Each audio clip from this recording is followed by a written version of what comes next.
Hello student, आज हमारा topic है multi input CRO. Multi input CRO, अभी तक हम जो भी सीआरओ पढ़ रहे थे वो सिंगल इनपुट सीआरओ था। अभी हम उसमें बेसिक सीआरओ पढ़ रहे थे। अब हम देखेंगे कि सीआरओ में हम कितने इनपुट दे सकते हैं। तो सीआरओ में हम मल्टी इनपुट, जैसे कि इसका नाम है, तो हम 2 इनपुट दे सकते हैं, हम 3 इनपुट दे सकते हैं, हम 4 इनपुट दे सकते हैं, हम कितने भी 8 इनपुट तक हम इसमें दे सकते हैं। और एनी सीआरओ, चाहे वो कोई सा भी इनपुट का है, 2 टाइप के होते हैं आपके सीआरओ, डुअल बीम सीआरओ और डुअल ट्रेस सीआरओ। टाइप्स जो अपन अगर बेसिकली देखें, टाइप्स और अपन देख लें उसका classification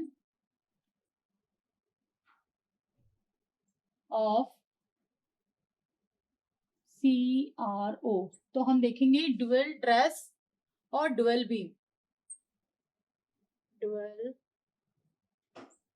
trace and dual beam CRO.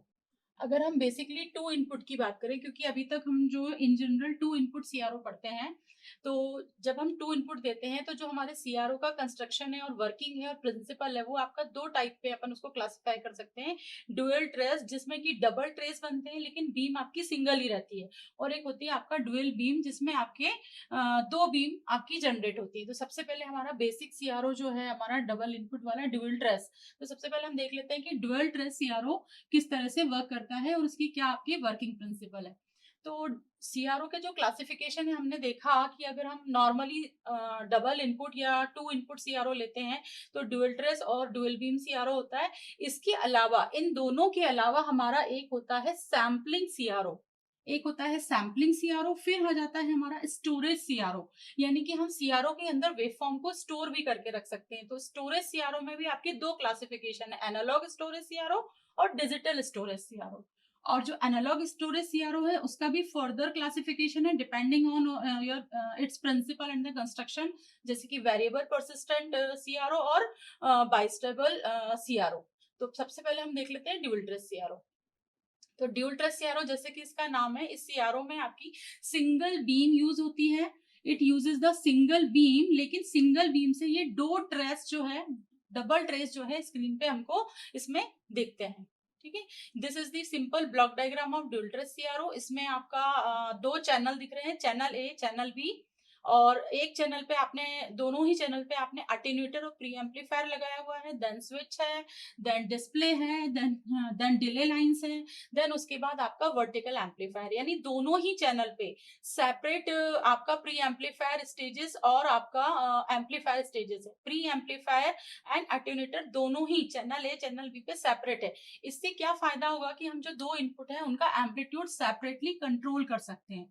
जो 2 इनपुट हम सीआरओ को दे रहे हैं, चैनल ए और चैनल बी से, उसमें हम क्या करेंगे कि दोनों ही इनपुट का हम जो एम्पलीट्यूड है, मतलब जो एम्पलीट्यूड है दोनों ही, जैसे कि हमारे पास 2 ये आपके वेवफॉर्म है, एक ही चैनल से हम देख रहे हैं, जैसे चैनल ए और चैनल बी, तो हम दोनों का एम्पलीट्यूड जो है वो सेपरेटली कंट्रोल कर सकते हैं, क्योंकि हमारे पास जो वर्टिकल चैनल है वो दोनों क्या है, वर्टिकल चैनल जो है वो हमारे मतलब कि उससे पहले जो एम्पलीफायर स्टेज है वो दोनों की अलग अलग है। ठीक है, इसके बाद आ जाता है हमारा स्विच। तो स्विच क्या करता है, आपका स्विच जो है, स्विच के ऑपरेशन 2 मोड में होते हैं। मतलब जो स्विच है वो 2 मोड में वर्क कर सकता है। एक होता है आपका अल्टरनेट मोड, एक होता है चॉप्ड मोड। ठीक है, तो अपन दोनों मोड देख लेंगे। अभी देख ले, इसमें जो ब्लॉक डायग्राम है इसमें बाकी सारी चीजें बेसिकली वही है। ट्रिगर यूज किया है for the sweep frequency generator, और हॉरिजेंटल एम्पलीफायर जो है वो आपका सिंगल्स हॉरिजेंटल एम्पलीफायर आपका यूज हुआ है।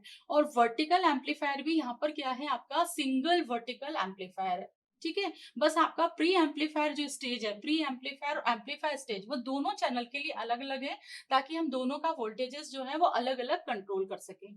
ठीक है, और सेपरेटली दोनों के आउटपुट को, इनपुट को हम कंट्रोल कर सकते हैं। अब जो 2 इसके स्विच के ऑपरेशन है, एक होता है चॉप्ड मोड, एक होता है alternate mode.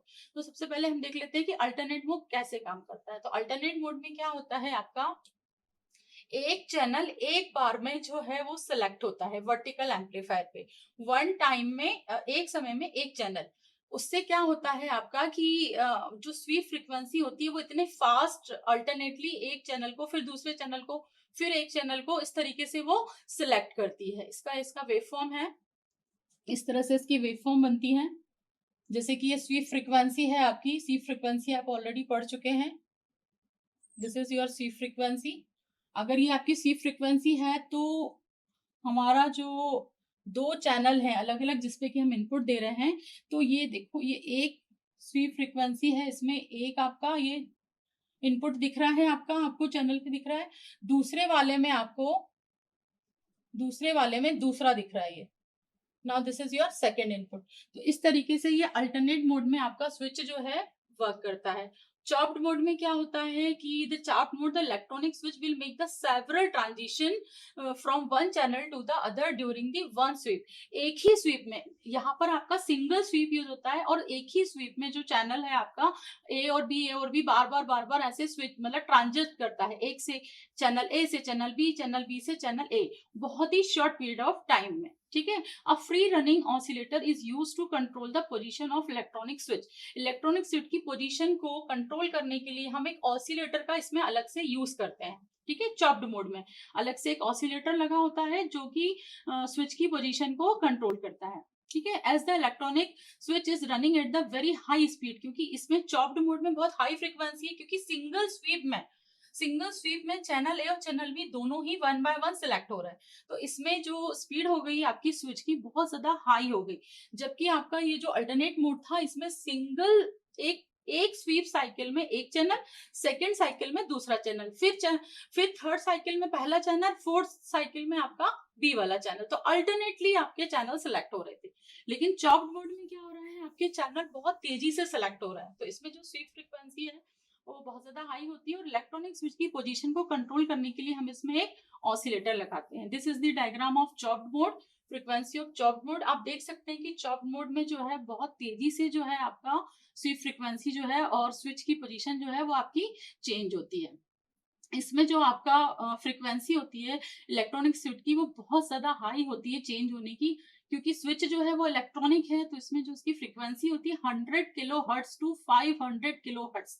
This is the range of the frequency for the electronic switch जिसपे की स्विच ऑपरेट करता है। The result is that the small segment from the channel and channel B are connected alternately to the vertical amplifier.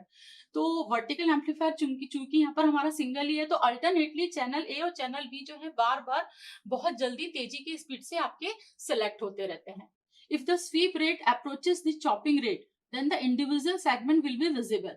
अगर आपका जो SVEEP rate है और chopping rate है दोनों मैच कर गए, दोनों एक जैसे हो गए, तो आप जो है विजिबल जो है स्टेबल सिग्नल आप स्क्रीन पर देख सकते हो। तो this is the all about the dual trace CRO. Next video हम देखेंगे ड्यूल बीम सीआरओ।